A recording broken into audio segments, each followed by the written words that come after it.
Welcome to The Investor, a podcast where I, Joel Palafinkel, your host, dives deep into the minds of the world's most influential institutional investors. In each episode, we sit down with an investor to hear about their journeys and how global markets are driving capital allocation. So join us on this journey as we explore these insights. All right, so we're live here on the Investor Podcast with Vanessa Larco, new friend of mine. Really enjoyed, talking to her a couple of weeks ago, and just really excited to kind of go deeper on her background. We have a couple parallels with us both having technical backgrounds, working in product, but most notably, she was formerly a partner at NEA. And has just been in the investment space for a long time. So I think there's a lot of wisdom, career advice, advice for people that are looking to be an investor one day and professionalize that. So I think there's a lot to unpack here. But Vanessa, thanks for coming on the show. Really excited to have this episode with you. Thanks for having me. I'm excited to chat. Yeah, well, why don't we start off, Vanessa, with just your early days of your career? What did you think you wanted to be growing up? And from what I recall, I believe you said that your mother was a very successful entrepreneur as well. Yeah, she is still working. So she continues to be a successful entrepreneur. Now she's not in tech, but my upbringing, she had been in tech pretty much the whole time up until I was in high school. And then she decided to start businesses that weren't tech. So she was computer science in the 70s. So I grew up in and around software and hardware. That's amazing. Yeah, I mean, you remind me of one of my past guests. It's a pretty well-known entrepreneur in Philadelphia, had a pretty big exit. And, he was talking about his childhood, and his father owned a bunch of Arby's restaurants. And then his mother owned like a garment manufacturing company. So he was 7 years old. And this is a fun thing too. You and I both have smaller kids that are around the same age. But like when he was 7 years old, he was talking about P&L for like the Arby's restaurants, right? So I want to start with that. Talk to me a little bit about, growing up with, a parent or parents that were entrepreneurs, and how that influenced kind of your career aspirations, maybe as a child, and how that kind of, flowed into kind of high school and college, and kind of what you thought about your career and what it ended up being later. Yeah. So I'll start with my parents are Latin American. So you kind of have to work. There's no free lunch. So I think I was working for my mom starting at the age of like 3 or 4. It was back in the day where she used to mail her pricing list in a floppy disk in a real envelope to customers and prospective customers. So every quarter, she would have me sit down on a computer and just copy floppy disks and put them in an envelope and seal them. So what was in the floppy disk? I remember those, by the way. Yeah, it was her product catalog and new prices. Like that Oh, wasn't wow. online. And so Yeah. like anytime she had new products to sell or that she changed the prices on products, the only way to get that information to her customers was on a floppy disk. That she Wow. mail them in the mail. So And was it the black? Because there's two types of floppy disks, right? There's the really old school one, which is the black huge yeah, one, and then there was smaller what ones that were a little slicker that were yeah, like with like the little hard. slide thing. Yeah. Yeah. So this is the old school stuff. This was like Okay. the black giant, like the Yeah.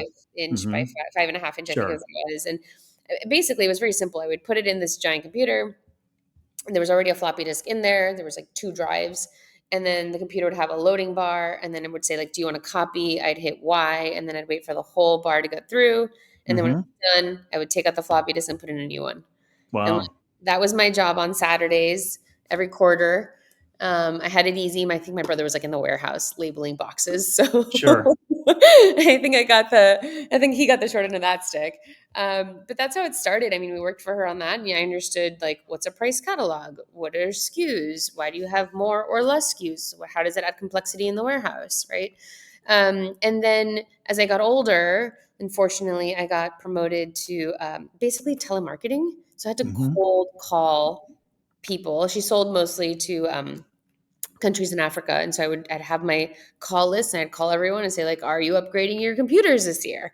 And pre-qualify the sales leads for her sales team. hmm And I did that, I don't know, it must have been like 12, 13. Wow. Maybe Were before that. you paid, or were you just pretty much, was that just your duty as a Oh, chore to? I was paid in Okay. quarters. I had a punch Okay. card.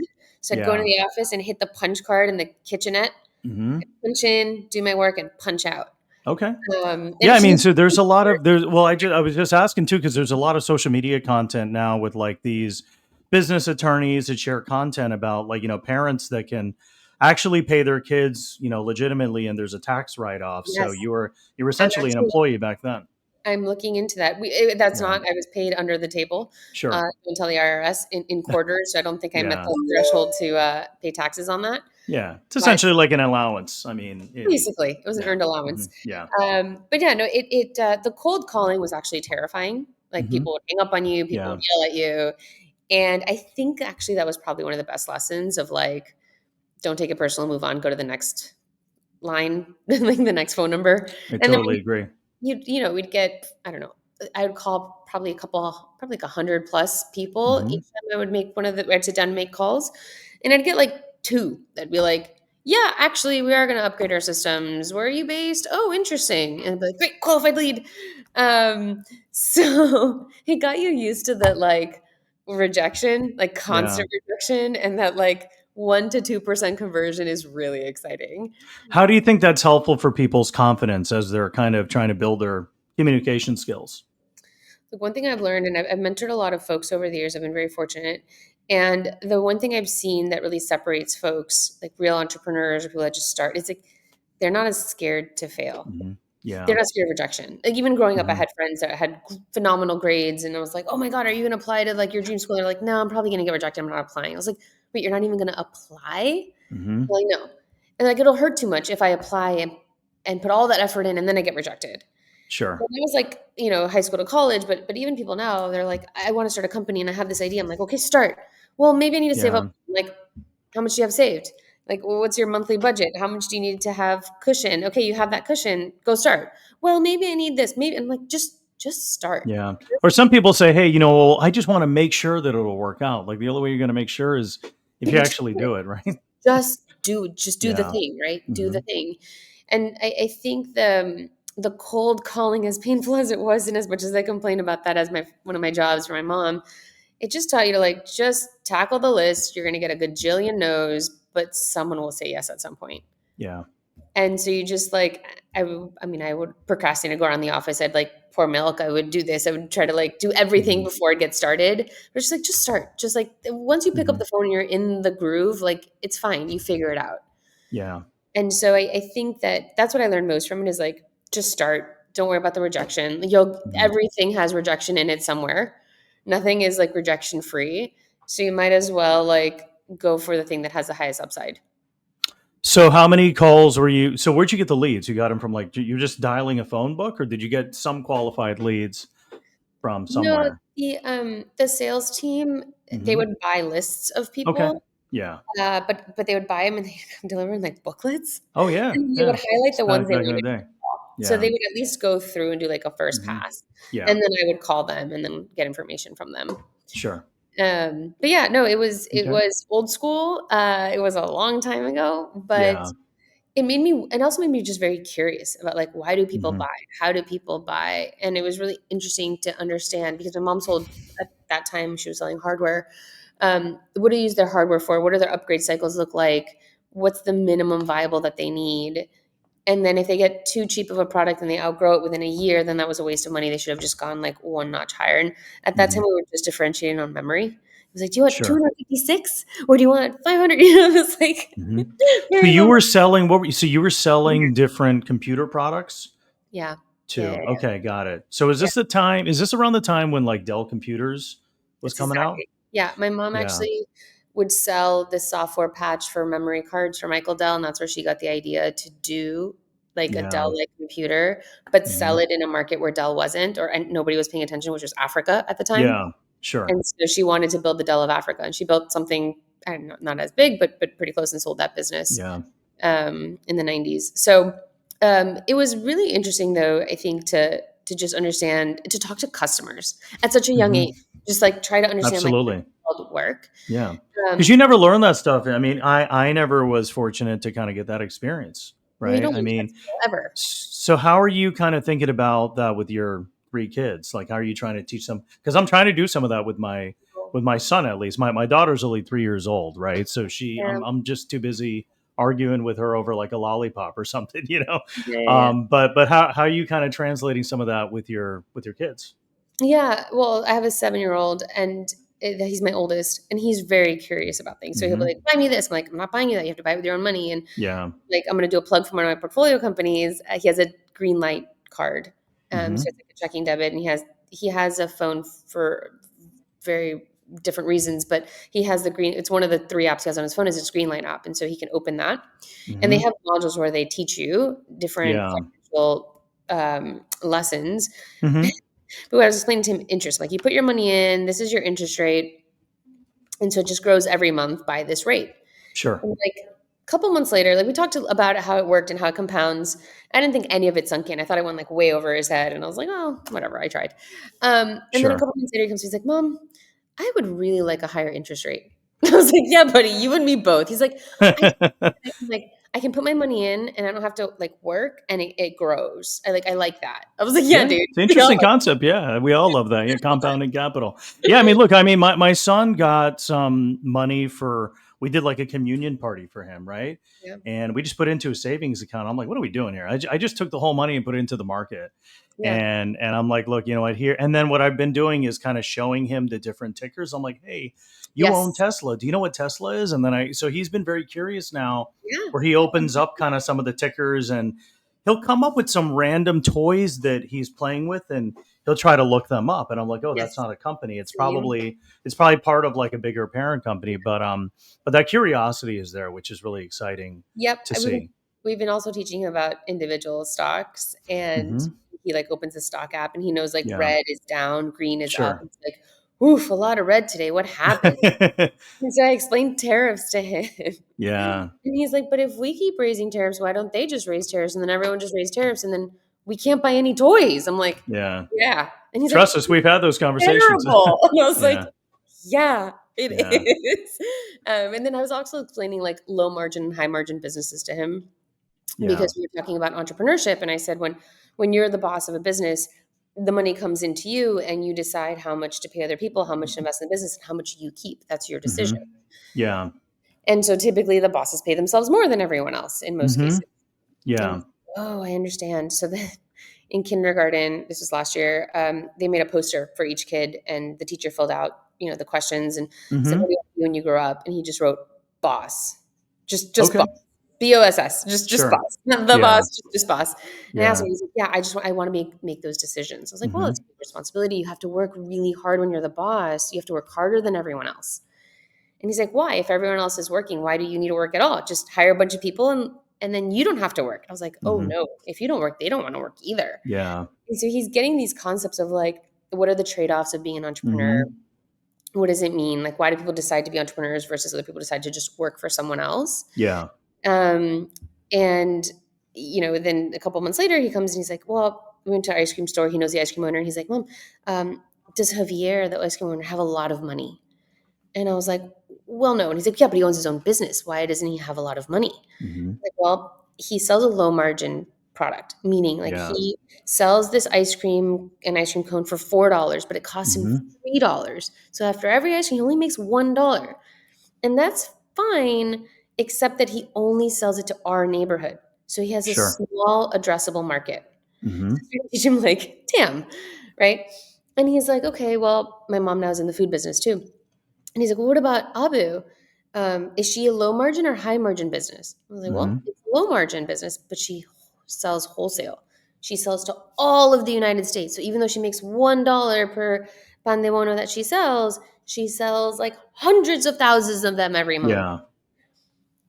Ask no other questions. 6 months go by. We come to Miami to visit my mom, and the first thing he says, like, Abu, when you die, I want to take over the business and I'm going to sell pan de bonos to the whole world. Hmm. And my mom was like, what? And I'm like, oh God, I know exactly where this is coming from. Yeah. Let me explain. I was like, It's a little dark, but it's also ambitious too, right? At the but in same his time. mind, he was like, Yeah. what's bigger than the United States? The Yeah. whole world. And so if I Hmm. increase my TAM in a low margin business, right? So you can see the wheels turning. Yeah. And this past weekend, we were at the beach with one of my good friends, and he's a GM of a really amazing high-end restaurant in Miami. And my son was grilling him. He's like, is it high margin? Is it low margin? How do you price things on your menu? You're the Wow. GM, are you the CEO? He's like, "No, I'm not the CEO." Hmm. He's like, "Why aren't you the CEO?" He's like, "Well, there's a CEO that owns all the restaurant, like the restaurant group." And he was like, "Well, do you own a part of your restaurant since you're managing it?" And he's like, "Well, no, I don't have equity." He's like, "Why don't you ask for it?" He's like, "Am I really having this conversation with a 7-year-old?" I was like, Yeah. "Dude, you don't even know. Like you don't Hmm. even know." Yeah. He might be renegotiating his terms of his You employment know? in the next couple weeks. Who Yeah, knows? you Yeah. never know. So Couple other, yeah, there was another plug too. So I don't know if I bought this book. It was called Lena Mo's CEOs, Dina yes, Shakir's book. So that yes, was a we great book. have that. That's where he Yeah. learned the word CEO. So then Yeah. he asks everyone if they're CEOs, and that's where Hmm. he learned that term. There's also a game that my sons have been playing. I caught him playing it. It's like this pizzeria. The game that I played when I was a kid, it was just a pizzeria, and you just kind of are trying to feed all the people, and then you like die or something, or you go up, you get in trouble. But this game was really interesting because it shows if you're profitable or not. So you can make some tweaks to which pizza you're selling, and like the different pizza is going to be a different price point. So we did one round and it shows like a P&L, like, but it's very basic. It's like, Yeah, this is how much you pay, this is how much you made, this is how much your expenses were. So it's you're in the red. So I was trying to teach my son profit, and just kind of like, just basic math, right? Just how much yeah, you're making minus your expenses. So it's kind of cool to see some more of those resources there. I'm sure it was there when I was younger too, but I just didn't have access to it, or just the knowledge about it, or even someone that would stimulate that interest. So I think it was really exciting for you to kind of have those role models early on. So let's talk about kind of the next phase. So you're, maybe getting into high school. I'm assuming maybe just taking a lot of different, really interesting electives. So kind of what was going on in your mind in terms of wish. your career and kind of what you wanted to do. Obviously I seeing your wish. mother as a role model. No, I was a very rebellious teenager. So Hmm. where I think most people in Silicon Valley were straight A students and took all AP courses, I was not that in high Sure. school. I grew up in Miami. Miami has a really big social scene. I was very much more concerned over which boat were we going to take to the Bahamas and not tell our parents Hmm. about it. Where was the next party? Like which sandbar was everyone going to party on this weekend? Um, I was really good at math, so I could like breeze through my math homework. I took Hmm. computer science because no one wanted to take the class, and the teacher basically begged the kids that were good at math to take his class. Hmm. And so I was like, "I'll take your class if you never give me homework." And he Sure. was like, "Okay." And I was like, "Great, you're my elective." He's like, "I love how this negotiation's working out for us." So I was just a troublemaker, and I mean, I never got caught, so I never got punished, Hmm. but I was a troublemaker in high school. And then when it came to like junior year, I was like, oh man, I need to get into good college, or my Hmm. mom's gonna let me go to away to college. In Latin culture, you don't like just leave your house to go to college. You have to have like a Yeah. reason to leave your house. So if it Sure. was going to be a tech Absolutely. school, no Hmm. chance. I was getting at it from underneath my mom's roof. So I was like, okay, what do I need to do to get into like a top? I wanted to study CS. I liked it. Hmm. And I felt like it came easy to me. So I was like, okay, what do I have to do to get into top 10 CS schools? Like, what are the top 10 CS schools? Okay, let me look at Sure. all the requirements. I was like, Georgia Tech, I like because it's closest to home. My Hmm. brother had gone there, so I visited and I liked it. And I was like, all right. I went to my college counselor. She's like, you're never going to get in. You'd have to take all AP classes this year and get straight A's to have a shot. I was like, Sure. great, sign me up for all the AP classes. Every single class had to be AP except for like one elective. And she's like, you're going to die. And I was like, I'll figure it out. And I did. I took all Hmm. AP classes. I got all straight A's, and I had a slim chance of getting into tech. And then Sure. I got in. So it all worked out, but it was not a slam dunk. Hmm. I was like waitlisted at University of Illinois, Urbana-Champaign, and I don't even think I would. I don't know. I applied to Berkeley. I think it was like flat out very fast rejection from Berkeley. It was like instant. Like as Sure. soon as I, like, It's applied, like real time. I was like, no, just no.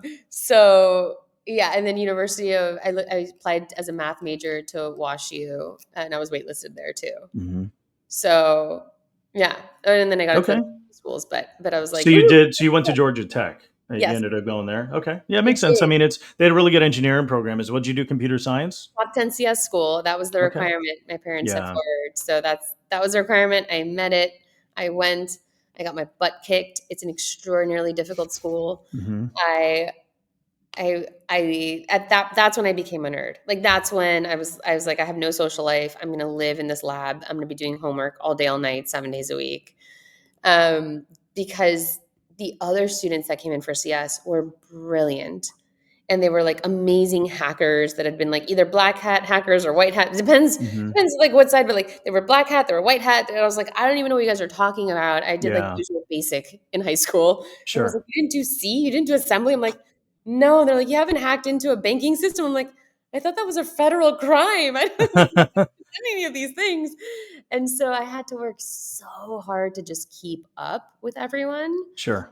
I loved it. I loved the challenge. I also at this point, which is fascinating, like I didn't know if I was smart or not because I grew up in Hmm. Miami, and all the people like being smart wasn't something that was valued in my social Hmm. circles. Yeah. Um, being popular, being well dressed, all those things mattered, but smart didn't. And so when I went to college, I was like, I want to figure out if I'm actually smart or not. Hmm. And so I really just wanted to see like how hard of a curriculum could I take on? Like how hard could I push myself and figure out like what are my like limitations? Like what am I actually good at? What am I actually going to struggle with? Um, and so yeah, it was a really interesting time. So like where most people had partied in college, I had a good time. I was in a sorority, but for me, college was the time where I like studied. It was all Yeah. about studying and learning, Sure. and I was so happy to graduate. I mean, look, tell me about the dynamics of people that you knew in high school. So I was quite rebellious too when I was like 16, 17. And I was lucky I got through most of my senior classes, but like I was running track, I was in like a band and stuff. So I was kind of a rebel too. I was like, I kind of graduated by the skin of the teeth, but then I think that's what probably pushed me to work harder in college. I'm Okay. like, man, I don't want to be a complete idiot. Yes. But it kind of motivated me because I had, not that perfect of a background in high school. I was, Same. definitely social. And then I would say this is what I observed. I'm excited to hear what you observed, but like even in college, I wasn't like a 4.0 student. I think I had, maybe mid to high, 3.5 and above. But like I did go out, I partied, I hung out with friends. But like a lot of times when I was studying for the exam, I try to get a hookup from somebody. Somebody like took the exam the quarter Yeah. before, right? And then I'm like, look, you help me out, you help me out. And a lot of that is very similar in VC, right? You're kind of building those relationships. So I think some of those kind of skills with just kind of getting the right connection somehow and obviously paying it forward. Where I felt like the kids that got 4.0s, they were not employable. Like they would just stay in school and continue their postdoc and just be lifelong Yeah. students. They were just such academics, but they were No, like socially awkward. So tell me about that. Tell me about like the different dynamics of people that maybe you studied with, the different yeah. personalities, right? And I think, look, I always believe in working hard and playing hard, right? So you got to be social, go out there and have a good time, but then also just make sure that you like do well in your exams. Yeah, I mean, I learned that's where I actually learned the balance because in high school it was all about my social life, Sure. and and just like seeing how many rules we could break without getting in trouble. Really like testing the boundaries of these things. In college, my freshman year, I got my butt like my first semester freshman year, I almost died. Like I took Calc Hmm. 1, and the teacher's like, "Well, everybody took AP Calc. Let's just start on chapter 6." And I was like, whoa, whoa, whoa. I took Calc honors, not AP Calc. Yeah. And I need chapters 1 through 6. So can Hmm. we? And everyone's like, oh, yeah, chapter 1 through 6. I did that in like preschool. And I was like, I'm going to die. So it was like just catching up, catching up, catching up. And I did like okay grades wise. Sophomore year, I was very much like, I want to know if I can get straight A's. And Georgia Tech is interesting because the curve is graded to a 2.7. Hmm. And so a 2.7 uh, is like average. So a 3.0 is honors, a Hmm. 3.3 is high honors, a 3.5 is highest honors. So just like knock down a regular scale by like half a point, and that's like the Georgia Tech scale. Sure. And I was like, I wonder if I can get a 4.0.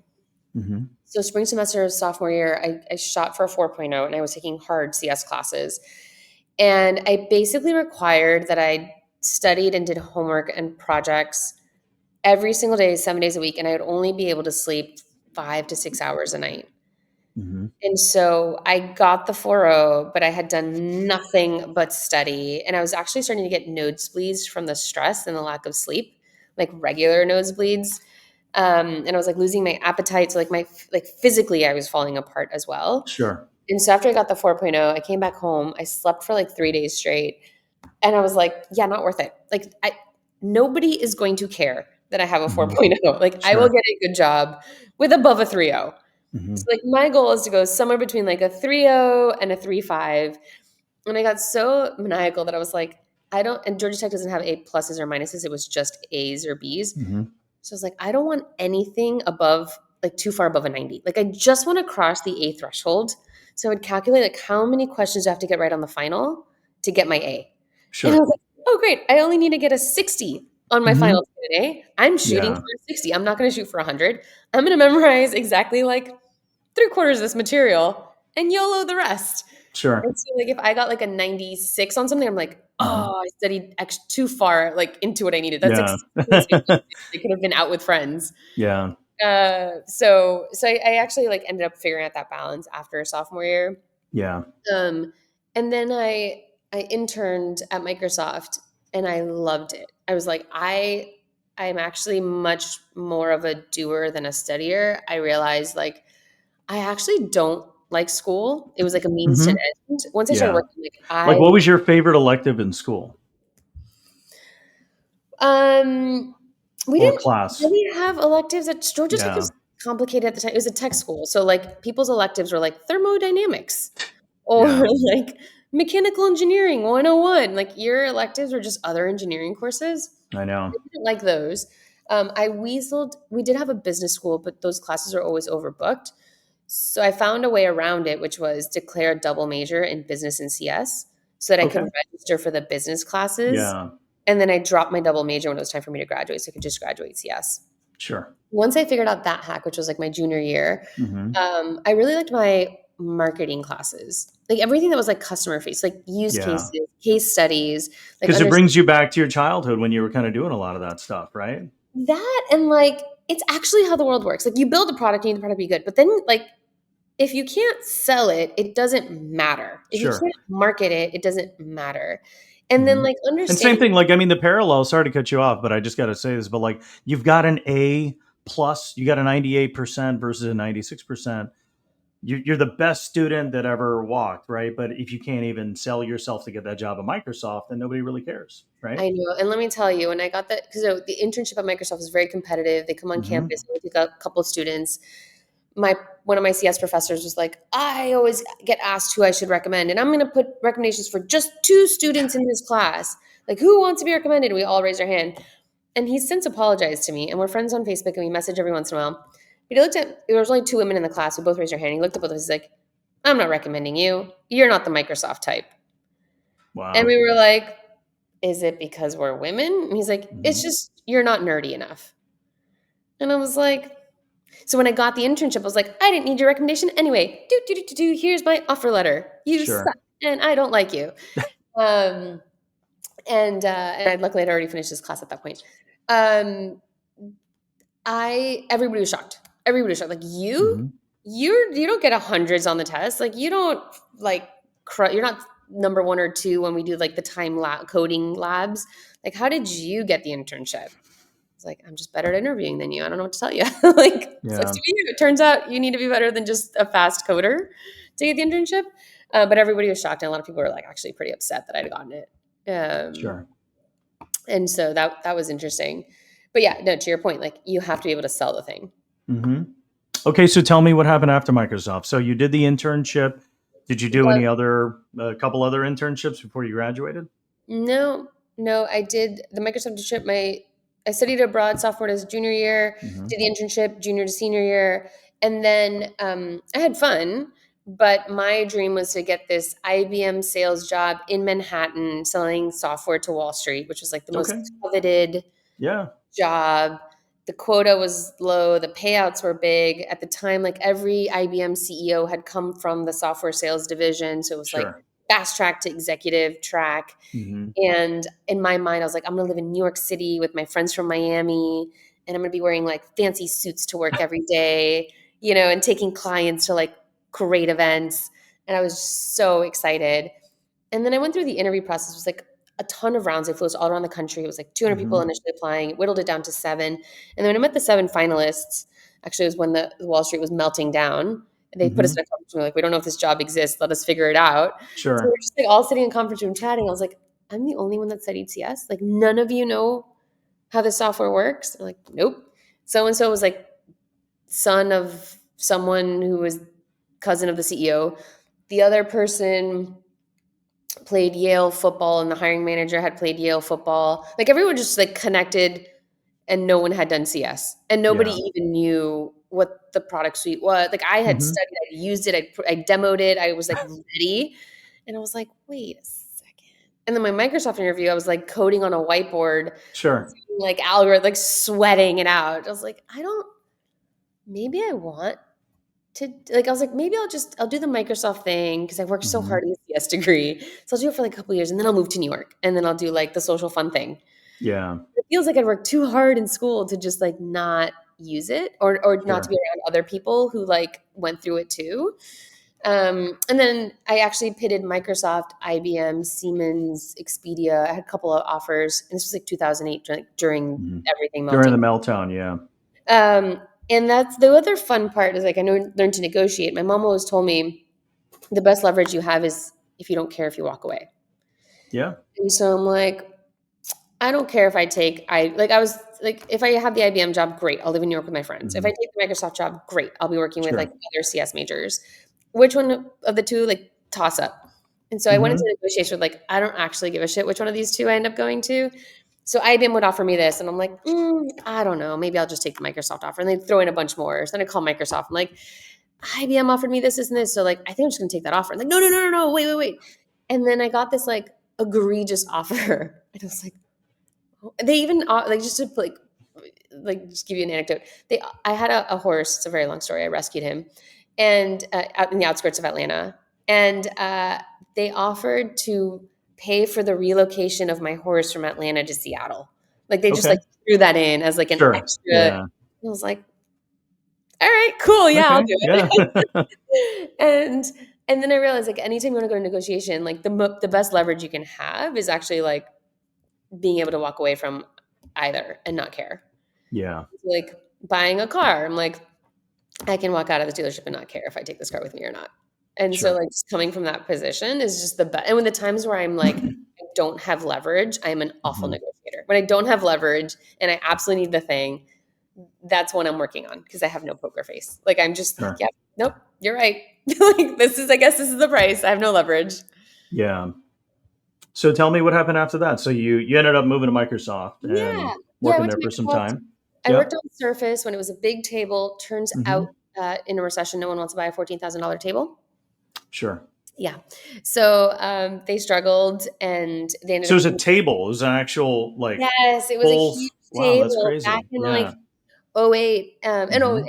And that team was like my dream team to join. And Microsoft said there was no way they would hire someone from undergrad. And I was like, okay, Mhm. I'm just not joining Microsoft. Like, but Sure. it's policy. And I was like, all right, fine, I'm not joining Microsoft. They're like, turns out we can break that policy. Get a job on that Yeah. team. And I was like, wow, Sure. how flexible you guys become. Yeah. So I joined that team and worked with like it was an incredibly talented team. Mhm. And This I is got when Satya was this the new CEO or was this no, beforehand? no, no. This is Okay. Ballmer. Got it.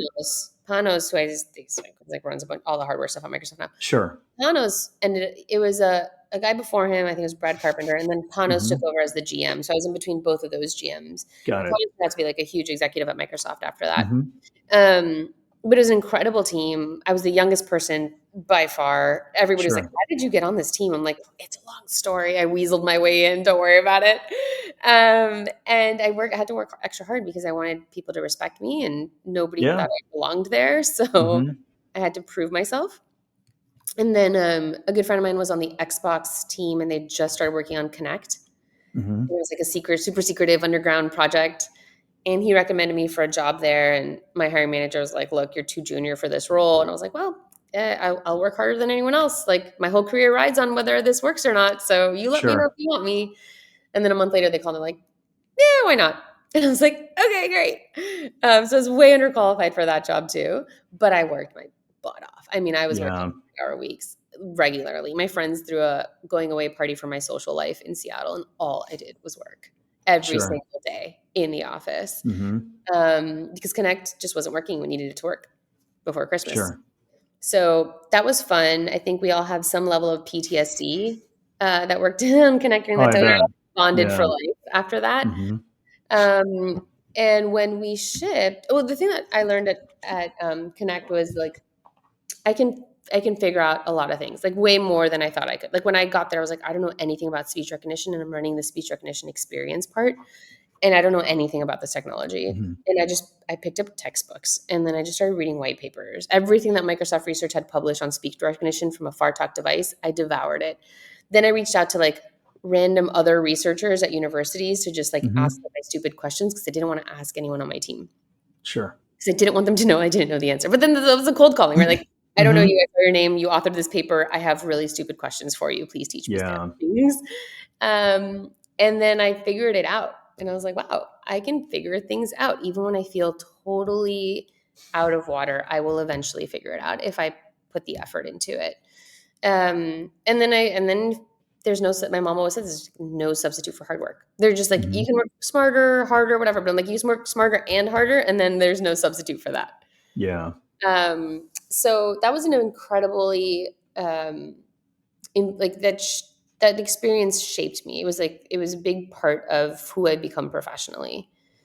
It was hard. It was politically difficult. It was technically difficult. It was grueling timelines, super high stakes, lots of arguments. People would like shout at each other. People were throwing devices across the room. Like it got intense, and I Hmm. survived it.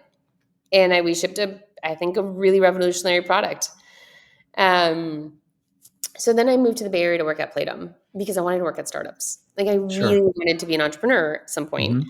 And I was like, I'm not going to do it if I stay in Seattle. I need to move to where like all the founders are, and I Sure. need to be in that environment. So I want to join a startup, see how it's done, and start my own. So I joined Playdom, and like when I got there, they're like, "Oh, by the way, we were acquired by Disney." And I was like, "Oh, great! I wanted to be at a Okay. So you're back at a big company. back in my company. My paycheck Yeah. had a Mickey Mouse on it." Your Uh, email, your email handle just changed to at Disney.com. No, luckily they left Hmm. Playdom alone for the earnout. So I got Got to it. still feel that like, and it Hmm. was super high stakes because it was like you Sure. don't get the other quarter of this payout if you don't hit these numbers. And Sure. so it was like 100 miles an hour to hit those numbers. Yeah. And there I started a gaming studio with a couple people. They gave us like 600K to start the studio. We built a bunch of stuff, an A/B test platform because those didn't exist off the shelf at the time. So we For built gaming, I guess, right? for anything. Like it was Okay. before Yeah. Optimizely. It was way before Sure. Optimizely. Yeah, that's true. Yeah, that's the only one I can think about. Yeah, Optimizely. It was before them. And Yeah. Flurry was another one that was allowing you to like shard things, sort Hmm. of. But no, we built our own in house, and then we built a game and we launched it, and we were raking in the money, and that was super fun. It was my first time as a manager. I was like 26, 27. I was managing a team of 40 people. Everybody was older than Wow. me. So that is another like fish out of water situation where I was like, I need to read every management book under the sun. I have to figure out Hmm. how am I going to manage folks when I'm the least experienced person. Sure. And I definitely don't deserve this job. And I asked them, like, why are you putting me as a manager? And they're like, because you know how to build and ship. And ultimately, your job is to manage these people so that we can all build and ship. And I Hmm. was like, oh, so I'm like basically just like a project manager that everyone reports up into. Sure. Um, What were some of the biggest learnings, from the books that you read, and also kind of applying that as shifting to a manager? there were different styles of management, and then Hmm. so that I didn't know that as someone that had only been managed for a couple of years, just out of Yeah. school. Sure. uh, I always thought like your manager was older than you, had more experience, and would like teach you things and basically like mentor you. Hmm. And I was like, well, that's not going to be me. And then I was like, oh, there's like this like service like management style where like you're in service of the people that report to you. Hmm. And my job is to like unblock and facilitate the things that they're trying to accomplish because like they know those things better than I do. And there was like, it's basically a model of like Bell Labs or any like really technical lab where everyone on that team has like a PhD, knows something way more than their manager's kind of a generalist, but like doesn't actually know what anyone does. You can't Sure. mentor them. Like they're not an expert in this field. I'm like, okay, I'm more like that. I can't Hmm. mentor those people in the field, but I can Yeah. unlock them and I can give Sure. them insights so they can do their jobs better. So I'm like, how do I give you the You're like best? the plumber. You kind of unclog leaks, right? Yeah, There's a leak somewhere. basically. Something's broken. You come in and unbreak it. How do you think that compares to Elon's style, where there's not really any management? Reports from there's two styles, right? There's reports from three levels below that could probably just ping Elon directly versus going through the chain of command. And then there's a whole, I don't know if you've studied like Ray Dalio's approach, right? They record everything. They have like this app that tracks, if you've answered things thoughtfully and you can rank people. They have this app called the Dot Collector where they talk about like radical transparency. You can tell your boss that he's an idiot if you want, he or she's an idiot. And it's encouraged, right? And I think kind of what you were saying earlier at Microsoft, you were afraid to kind of tell your team if you didn't know something. I felt that same thing a lot of times when I was working at bigger organizations. I was kind of afraid to admit that I didn't know something. I was afraid that it would impact my performance, Yeah. score or something Well, like that. So, it ultimately, like, it depends, but in some organizations, you ask a stupid question and people don't get exposure to you that often. mhm.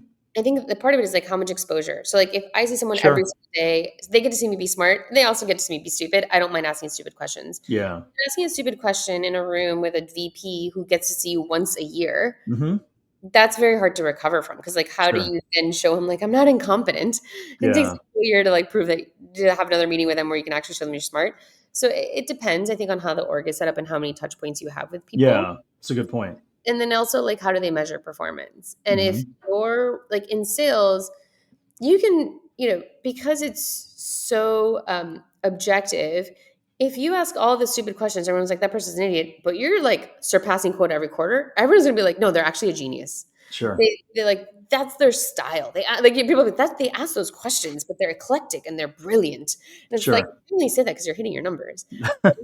You can ask really smart questions and never hit your numbers. And was like, oh, that person's a smart ass. Like nobody likes them. And I'm like, yeah, oh, these questions are smart, but like you don't hit your targets. Everyone is like, nah, they're not smart. sure, It's harder the further away you get from that like accountability or showing that you're like delivering, yeah, right? In engineering, like you ship code or like you commit code, and if it's bug free and if it's highly reliable and if it's hmm, elegant, then everyone you can ask all the stupid questions you want in the room, but everyone respects yeah, you for seeing your work. sure, Product is different because product isn't measurable like that. hmm, So I think the further away you get from like true attribution of your contributions, the harder it is because you have to start managing your image a bit more.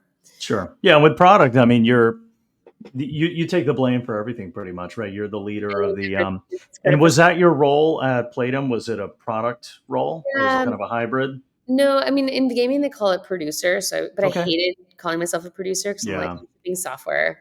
I'm a product lead. I'm not a Sure. producer. But Yeah. yeah, the official title I think was something producer.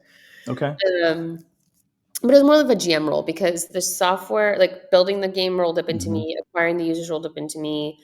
Um, there was a bunch like it was you had like your own mini P&L.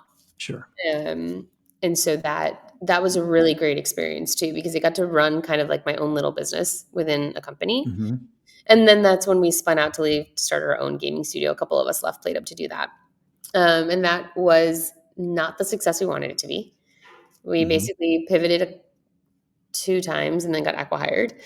And I just bounced. I was like, I will give up all my equity. I don't care. I'm out. Yeah, one of the co-founders Sure. and I just ended up not getting along very well. Hmm. Um, we disagreed on the pivot. We disagreed on the roles and responsibilities from the get-go. And so looking back, I was like, why did I start a company with that person? The other co-founder was amazing and we're still very close. But the third Yeah. co-founder was like, what was I thinking?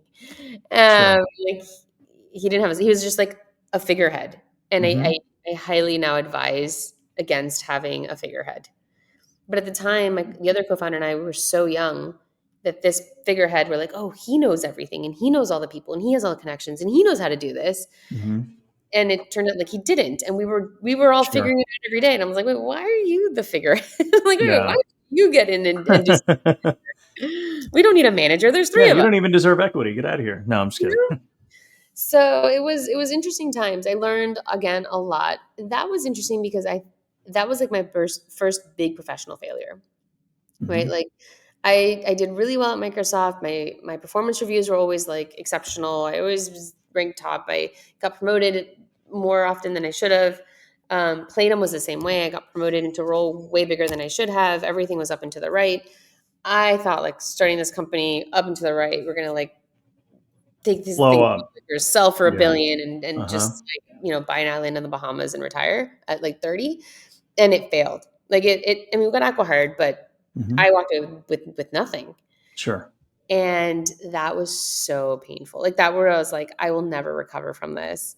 Who would hire me? I'm a failed entrepreneur. Um, you know, I was like, maybe I should just get out of tech. Maybe I should just move out of Silicon Valley. Like I tried, I failed. I was very like mopey me, self-pity, all the things.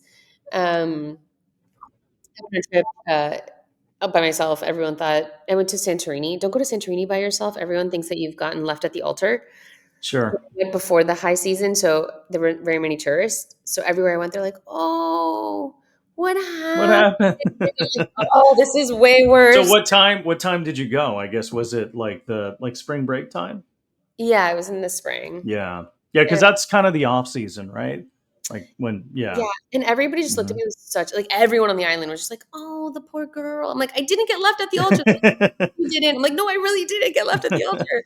I was like, "Oh my god, this is way more embarrassing than just going back to Silicon Valley Yeah. and facing my like career failure." Sure. Um, and I decided to make a pivot. I was like, I'm done with consumer. Like Hmm. gaming was brutal. I want to do something different. I want to do product for enterprise software because it seemed like a very different job, and it is a very different job to do product and Sure. consumer versus enterprise. So, Pete Cincini, who had known at NEA forever, I reached out to him and I was like, "Hey, you're an enterprise investor. What are the companies I need to apply to? I want to do like a Series B or C." And so he gave me a list. I applied to all of them, and I ended up joining Twilio. And that was really fun. It reminded me of working at Xbox, where like every time I told someone I worked at Xbox, they're like, "Oh, cool! I love Xbox." Like Sure. tell me secrets. When in the Bay Area, I'd be like, "I work at Twilio." Like, "Oh my god, I love Twilio. Yeah. I I use use your." them from all my push notifications. Well, I'd be like, "I use it at hackathon and won." You know, Yeah. like I was like, "Oh, it's so fun to work at a company where people love the product." Twilio was a blast. The people at Twilio were that was the hardest interview. Like that interview was way harder Hmm. than Microsoft. And Jeff Lawson personally interviewed every PM at that time, Sure. and he grilled me on how I would price things. I would never forget. Hmm. He asked me like, "How would you price?" And it was when Warby Parker first came out. He's like, "I bought these glasses from a website called Warby Parker. I don't know if you've heard of it." And I hadn't. And he's like, "Bought them for $100. Like, how would you price these?" I was like, "What?" He's like, "How would you price these?" I'm like, "Your glasses?" He's like, "Yep." I was like, okay." And then like the interviewer before that asked me to design a ticketing system for FIFA World Cup with like all the like things that you have to like you get more points if you're in the country, you get more points Sure. like, when you signed up, like, and then there's a lottery, and then you have to. So I had to Hmm. design like the algorithms to build that system. It was such a hard interview. It was like 9 hours on site. It was something Sure. amazing. Wow. And so when I got the offer, I was like, I have to join. Like if ever, if Yeah. I, like I made it through that, I have to I join. know. Yeah. And all the people there were like exceptionally brilliant. And I made some like lifelong friends there. Um, I ended up turning down the box offer to Hmm. join Twilio, and Aaron Levy is another good lesson. Hates rejection. I don't know how he keeps track of everything he does, but he would email me every couple weeks or months a new job offer. He's just like, Wow. "We offered you and we never get rejected. Why would you reject us? We're better than Twilio. Here's a different job." And I'm like, "No, I don't like that job." He's like, "Here's a different job." I'm like, "No, I don't like that job." And then he hired a VP of mobile, and he's like, "Go hire her." And so he emails me. He's like, "Hey, Aaron told me we should meet." I'm like, "Oh my God, this guy, Aaron, whoa, what persistent." Like, he's a CEO of like a huge Hmm. company. He doesn't have anything better to do than to like, Yeah. but no, Aaron somehow like just has 7,000 irons in the fire and like is Sure. relentless. And then I met Dave Still, And I loved him, and I loved what they were doing with mobile, and no one had been really thinking about mobile for enterprise, Hmm. or like a mobile app suite for enterprise. This is before Office was on iOS. Actually, Ballmer was very much against putting Office apps on iOS, very Hmm. adamantly against it. Sure. And so I joined Box, and it was also a blast. Very different culture than the other companies. It wasn't as engineering led. Like Hmm. Microsoft is very engineering led. Twilio was very engineering led. Even in gaming, it's like very engineering led. I got Yeah. to Box, I was like, whoa, we are like sales and marketing led. I've never been in this environment, and it was a very hard adjustment for me as a product person. So I'm like, okay, let's fix these bugs. They're like, no, we have to ship this feature for this one customer. I'm like, features for one customer versus a bug fix for like 10,000 customers? Like, get out of here. I was like, why is sales even in my section? Like, you guys just email me. Like, don't talk to my engineers. Like, what are you doing? And everyone's like, who hired that person? Hmm. Like, she Sure. doesn't know where she's. So I learned a lot about how to work with sales and marketing, and um, and then I came to venture, and it was kind of out of left field. Pete Cincini basically reached out and recruited me to come join NEA. Why me? Why that time? I don't know. But he was Hmm. like very adamant that I needed to join NEA. Sure. And I was very skeptical because I'm like, I love building products. I build, I ship. You asked me what my career aspirations were, and they Sure. were to have my own software startup. Like I wanted to do something very similar to what I Hmm. saw my mom do, and I wanted to do what I saw Mark Zuckerberg doing when I was in college, and I wanted to be a software entrepreneur. And uh, or I wanted, and I was like, if I don't find the right idea, because I learned a lot from having my own startup that failed. I was like, I need to have an idea I really believe in. Hmm. And if I don't have like until that idea comes, my goal is to be a chief product officer somewhere. In fact, like I still like my friends are now at the chief product officer stage, and I'm like, part of me is like, oh, I'm jealous. Like Yeah. that was my dream for so Yeah. many years. Um, so when NEA came, I was like, I don't know.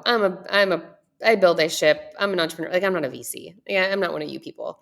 Because Sure. I think you'll be great. I'll teach you everything I know. And a bunch of people at NEA were amazing, and they're like, I think you'll do well here. And I was like, you know what? Why not? I think if I hate it or I suck, at least I'll understand how VCs evaluate companies. I'll understand how fundraising works, so that Sure. when I do my startup again, Hmm. I can game the system and have a Yeah. much better round come together. So You my know, the plan whole process, you'll have connections too, which is a exactly, big piece. exactly. Yeah. And it's like that is like 2 years. Sure, I'll do a Hmm. 2 year tour and venture. I mean, I Yeah. didn't tell you I was going to do 2 years, but in my mind, I was like, 2 years, I'm out. And the And fun part is, as we mentioned, we have this accelerator for managers. I'm seeing a lot of managers that have funds that they've closed, but at the same time, they're also tinkerers and they've also built like micro apps to improve their workflows. So there's been a couple of them that have actually started to build a lot of really cool GPT wrappers where you can just kind of like source and screen things better. You can pull in market data. So yes, people yes, like yourself, I feel like you can do that, eventually in tandem, and you can kind of, that's the do fun that part. to also supplement what you're doing as well. That's the fun part. So I was in NEA 8.5 years. Hmm. Look, I think venture takes a long time to learn. I don't actually feel like I could answer most people have questions. I'm like, I don't know the answer to that. Like I'd be in board meetings. I'm like, Hmm. okay, write down that question. I have to go figure it out. Sure. I felt like around year 5, 6 is when I started to feel like, oh, I know a lot of answers. Like I am Hmm. answering questions for other VCs. Like I'm Yeah. mentoring and helping others. Like I think I might know what I'm doing finally after Sure. 5, 6 years in the seat. Hmm. Um, and that's dangerous because like once you know, then you start having opinions on like what should be different. Sure. Like, then you're like, I want to innovate because the Hmm. product person in you never dies. Like Yeah. we could streamline that. We should change that. We should do this. We should Hmm. challenge that assumption. And um, and then it became clear like I should do my own thing. And it was funny because when I first told all my friends that I was going into venture, everybody was shocked. They're like, Hmm. "What? You are like you bleed product management. You're going to venture? Like, nah, you're not going to last a year." Nobody thought I would last more than a year or two. Yeah. So I thought when I was going to call my friends and tell them that I was leaving to start my own thing, that I would get the same reaction, like, "Oh my god, you've been at NEA? I thought you were going to be there forever." Zero people said. Everyone's like, "I'm surprised it took you that long." I was like, "Yeah, I'm starting Hmm. a VC firm." They're like, "Yeah, of course you are." I'm like, "What do you what?" They're like, "Yeah, we all saw that coming." I'm like, "Wait, Hmm. nobody you all saw like, nobody told me." It's like, I Hmm. thought this was, like, this grand revelation I had. They're like, "No, it makes sense. First half of your career, entrepreneurial, build software, build companies, build, build, build. Second half of your career, invest, invest, invest. Now you're just building a company that invests. Makes perfect Hmm. sense." Sure. Um, oh, yeah, it is.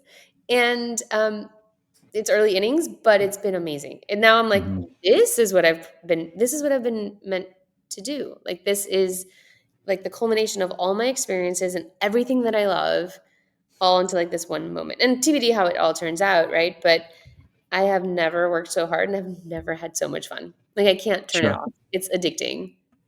So I know we got 1 minute left. Maybe just a couple quick bullets on pieces of advice. So, how would you advise product managers to make the switch? Because we encounter that a lot, right? A lot of people coming from tech, from product. A lot of those people that used to work at Oracle, they're at Andreessen. So, what are some learnings or pieces of advice that you would recommend for people to kind of make that pivot from tech or product into VC? And then, over the course of your career in NEA, what's kind of the top one or two things that you've learned as advice to kind of just be a better investor? Look, I think in product, one of the things I wish I would have done that I didn't was spend more time on the business side of things. I wish I would have spent more time with sales and marketing because on the board meetings, it turns out that because I love product and technology, I invest in product forward entrepreneurs Hmm. and engineers. So it turns out they don't need my help on product and engineering. You know what they need my help on? Hiring, marketing, pricing, sales. And I'm like, you know what things I didn't spend time on when I was in product? Marketing, hiring, sales, right? So I had to like Sure. lean on my network and like just like learn as much as I can by osmosis. And then honestly, most of the time I just connect entrepreneurs to those people. So I Yeah. wish I would have spent more time on the other parts of the business where Hmm. I could like have those case studies readily available to give to entrepreneurs. Um, and then to learn venture, like I don't think there's a better place in the world for me to learn venture than at NEA. Like go somewhere with really smart people. They have NEA's been around for 50 plus years, right? Like they have so much interest. They've seen everything. Everybody in there is like an encyclopedia of knowledge. So having those mentors I could lean on, they were incredibly supportive. Like that was just the I couldn't have asked for a better place to learn venture. And so I would say like ideally go somewhere we can learn venture where there's like a really supportive team where there's a mentor or two who is like really bought in to teaching you, Hmm. not like throwing off the deep end, sink or swim, be a good source of deal flow, but like really Sure. wants to teach you the craft. And then once you're in venture, I would, and the thing I keep telling myself is like stay humble. Stay humble. Like one Hmm. day you're great and one day you can not be great. And so like Sure. stay humble, stay on top of things, treat people well. I see in ventures so many times people get very big headed and start treating people poorly, but like treat everybody well. Like there's, yeah, Yeah. it's just weird in that It's a way. small world. I mean, you never know who you're going to report to one day. I mean, so it's just such a small world. I mean, especially in VC land, right? So. Yeah, yeah, yeah. Very much stay humble. But it's an amazing. Like I would have been. I think I would have been very happy had I stayed in product. Um, Hmm. I think I'm very happy right now staying in venture, and so I think both careers are awesome, and getting to experience both, I think was incredible. Incredibly lucky. So, final question before you leave: what's one piece of advice that you'd like to leave us? Could be from your mother, could be from a mentor, could be just from a work experience. But just to tie everything together, what's one piece of wisdom you give us? Um, honestly, it's normal to be afraid of failure. Everybody is afraid of failure. Every single Hmm. person. I don't know anyone that isn't afraid of failure. It's just how do you get past that? And like Sure. don't let that stop you. Right? Use Hmm. that fear productively. Figure out like what's my plan B if this fails? Yeah. What are all the like do your postmortem ahead of time. Like what are all the things that could cause me to fail and how do I mitigate all those things? Right? Like use that paranoia for a productive reason. Sure. But don't let that stop you. Right? Don't let fear be the thing that prevents you from even taking the first step into what you want to do. Yeah. Well, that's really helpful. And Vanessa, really appreciate all your time. You're very generous with your time. So excited to hear what's next with all that you're building. And again, see you around soon. All right. Thanks, All Joel. right. Take Bye. care. Bye.